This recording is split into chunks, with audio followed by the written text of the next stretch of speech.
नमस्कार दोस्तों, हमारी आज की कहानी है बूढ़ी माँ की दर्द भरी कहानी। इससे पहले अगर आप हमारे चैनल पर नए हैं या अभी तक आपने हमारा चैनल सब्सक्राइब नहीं किया है तो पहले चैनल सब्सक्राइब जरूर करें।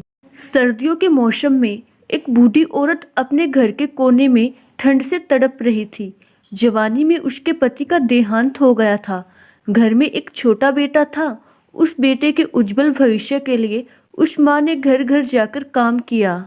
काम करते करते वो बहुत थक जाती थी, लेकिन फिर भी आराम नहीं करती थी। वो सोचती थी, जिस दिन बेटा लायक हो जाएगा उस दिन आराम करूंगी। देखते देखते समय बीत गया। माँ बूढ़ी हो गई और बेटे को अच्छी नौकरी मिल गई। कुछ समय बाद बेटे की शादी कर दी और एक बच्चा हो गया। अब बूढ़ी माँ खुश थी कि बेटा लायक हो गया, लेकिन ये क्या, बेटे व बहू के पास माँ से बात करने तक का वक्त नहीं होता था। बस ये फर्क पड़ा था माँ के जीवन में। पहले वह बाहर के लोगों के बर्तन व कपड़े धोती थी, अब अपने घर में बहू बेटे के। फिर भी खुश थी क्योंकि औलाद उसकी थी। सर्दियों के मौसम में एक टूटी चारपाई पर बिल्कुल बाहर वाले कमरे में एक फटे से कंबल में सिमटकर माँ लेटती थी और सोच रही थी, आज बेटे को कहूंगी तेरी माँ को बहुत ठंड लगती है, एक नया कंबल ला दे। शाम को बेटा घर आया तो माँ ने बोला, बेटा मैं बहुत बूढ़ी हो गई हूँ, शरीर में जान नहीं है, ठंड सहन नहीं होती, मुझे नया कंबल ला दे।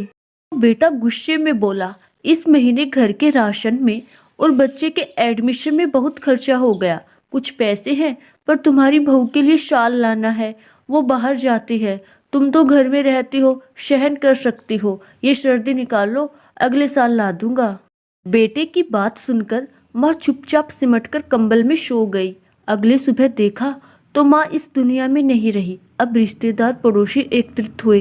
बेटे ने माँ की अंतिम यात्रा में कोई कमी नहीं छोड़ी थी। माँ की बहुत अच्छी अर्थी सजाई थी, बहुत महंगा शॉल माँ को उठाया था। सारी दुनिया अंतिम संस्कार देखकर यह कह रही थी, हमको भी हर जन्म में भगवान ऐसा ही बेटा मिले। मगर उन लोगों को क्या पता था कि मरने के बाद भी एक माँ तड़प रही थी, सिर्फ एक कंबल के लिए, सिर्फ एक कंबल के लिए। मेरा उद्देश्य इंसानों के अंदर मर चुकी इंसानियत को जिंदा करना है। तो दोस्तों, कैसी लगी आपको हमारी कहानी? आशा करती हूँ आपको हमारी कहानी जरूर पसंद आई होगी। धन्यवाद।